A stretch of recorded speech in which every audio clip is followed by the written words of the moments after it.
Well, good morning. Welcome to the Soldier's Cottage. This is our first summer out here, excuse me. We mostly came out here to escape the heat and the crowds of Washington. But don't feel bad, you're not the first crowd I've entertained out here. And I expect it will continue for the duration of the summer. It's very kind of the association to provide this hospitality. Mr. Stanton has secured the cottage next door. There are several more if you'd like to take a look around. I suppose it's expected I should make a few remarks. I only have a few moments, but I do have an appointment with Mr. Stanton in about 15 minutes. But this actually provides me an opportunity to say something that I have wanted to say. I well know that the recent proclamation of emancipation has created a good deal of controversy. And you know, there's one thing that's very important for any politician, be it president, legislator, I don't care who it is, and that is this: to take regular baths. Now, I don't mean the soap and water kind. I'm talking about what I call my public opinion baths. There's no proclamation or judicial decision that will long endure in this country unless it's supported by public opinion. And so any successful politician has to understand it.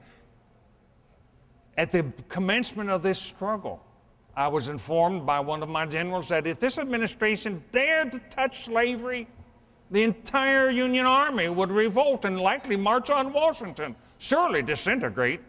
Well, on my way out here last evening, there was an extensive train of ambulance wagons going out of the city to the new hospitals over on the west side.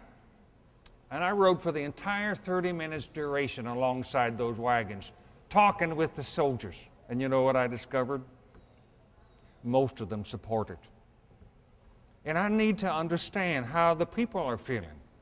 We still have nearly 100 days before it actually goes into effect. And it's of vital importance that we do this not only legally, but in an effective way.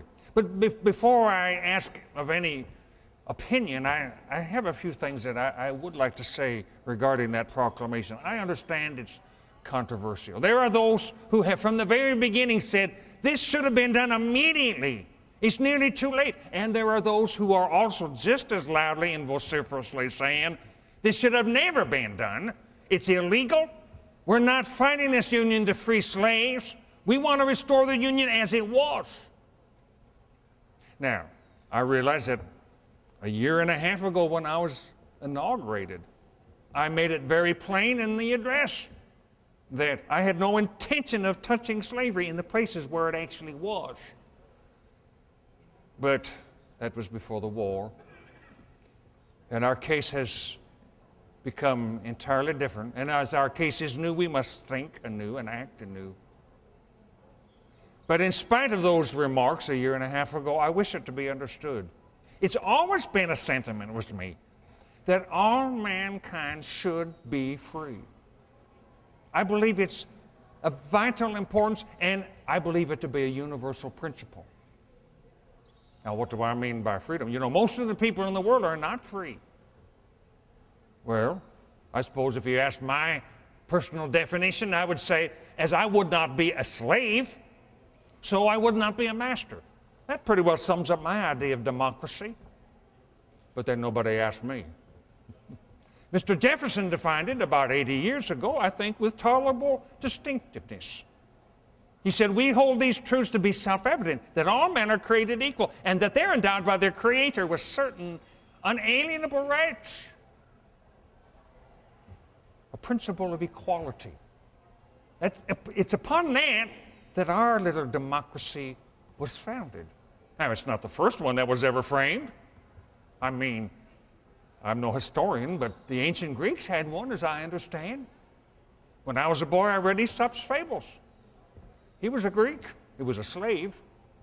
Their democracy wasn't built on the same ideas as this. And you know, it only lasted some 70 years, as I understand. We've surpassed them now by more than 10. Of course, our government is at serious risk now. Most of the kings and autocrats of the world look at us as having made a noble experiment that's doomed to fail. Now, 80 years ago, this was the wonder of the world. I mean, in the age of Jefferson, my own grandfather, to found a nation on such noble sentiments as equality, which is really nothing more than a political application of the ancient maxim to do for others as you would have done for yourself. But it revolutionized the thinking of the modern world 80 years ago. Why, the French determined they were going to throw off the crown and try it themselves. The Hungarians tried it. The Italians tried it. No, not even 20 years ago, the Germans tried it, back in 45.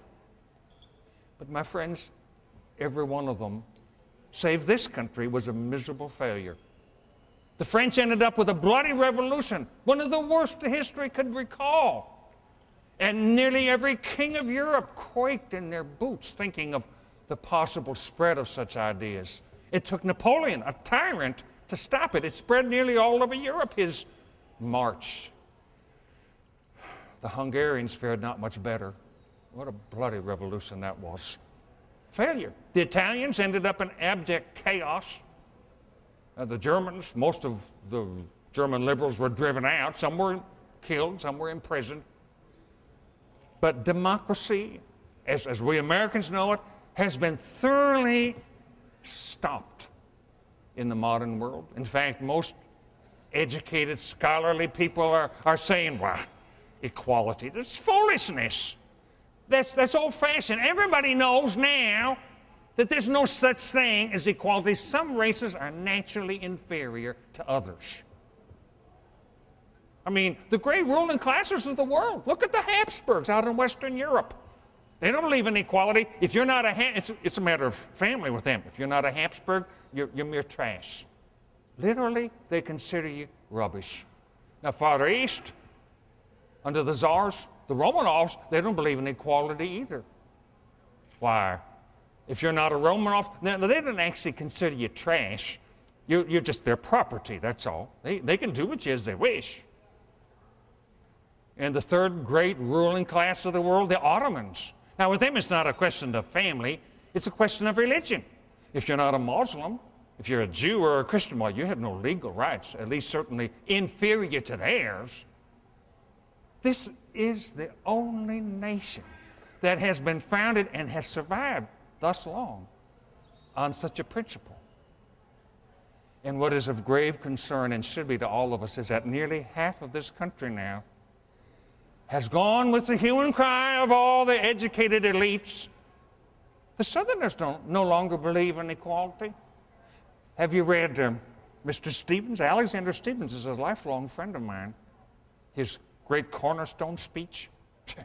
He says, Jefferson was wrong, Washington was wrong, and we intend to build a new free republic on the great eternal truth that the black man is naturally inferior to the white.